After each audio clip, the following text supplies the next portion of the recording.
ભરૂચમાં નવા auto rickshaw permit બંધ કરવાની માંગ સાથે રિક્ષા એસોસિએશન દ્વારા કલેક્ટરને આવેદનપત્ર પાઠવવામાં આવ્યું. ભરૂચ જિલ્લામાં નવા ઓટો રિક્ષા પરમિટ થોડા સમય માટે બંધ કરવાની માંગ ઉઠી છે. આ મુદ્દે રિક્ષા એસોસિએશન દ્વારા ફરી એકવાર જિલ્લા કલેક્ટરને આવેદનપત્ર પાઠવી રજૂઆત કરવામાં આવી છે.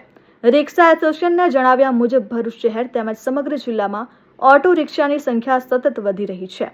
રિક્ષાઓની વધતી સંખ્યાના કારણે શહેરમાં ટ્રાફિકની સમસ્યા વકરી રહી હોવાનું એસોસિએશનનું કહેવું છે, જેને પગલે ટ્રાફિકની સ્થિતિને ધ્યાનમાં રાખીને નવા ઓટો રિક્ષા પરમિટ તાત્કાલિક ધોરણે રોકવાની માંગ કરાઈ છે. તો બીજી તરફ રેપિડો અને ઓલા જેવી પ્રાઇવેટ કંપનીની સેવાઓને લઈને પણ રિક્ષા ચાલકોએ વિરોધ વ્યક્ત કર્યો. આવી સેવાઓના કારણે પરંપરાગત ઓટો રિક્ષા ચાલકોને આર્થિક નુકસાન થઈ રહ્યું હોવાનો આક્ષેપ કરાયો.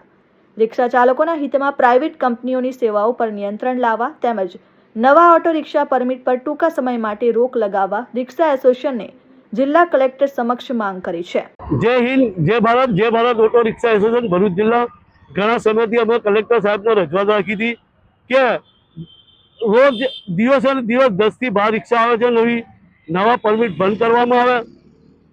24માં અમે જે રજૂઆત રાખી હતી ત્યારે 20,000 રિક્ષા હતી, આજે 25,000 ઉપર રિક્ષા થઈ ગઈ છે. રોડ રસ્તા સાંકડા છે, રિક્ષા મૂકવાની જગ્યા નથી. અંકલેશ્વર ભરૂચમાં રેલવે સ્ટેશન ઉપર રિક્ષા મૂકવાની જગ્યા નથી.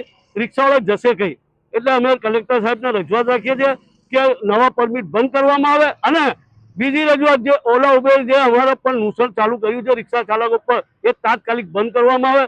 કે સીએનજી ના ભાવ વધી ગયા છે, રિક્ષા વધી ગઈ છે, ધંધા થતા નથી. અને આવી પ્રાઇવેટ કંપની આવીને રિક્ષા ચાલકોનું શોષણ કરે એ અમે કોઈ દિવસ ચલવાઈ નહીં. એટલે કલેક્ટર સાહેબને અમે વિનંતી કરીએ છીએ કે ઓલા ઉબેર જેવી સંસ્થાના જે કંપનીઓ છે એના પર રોક લગાવવામાં આવે, એ રિક્ષા ચાલકોને રાહત મળે એવી અપેક્ષા રાખીએ છીએ. Sachin Patel, RN news, Bharuch.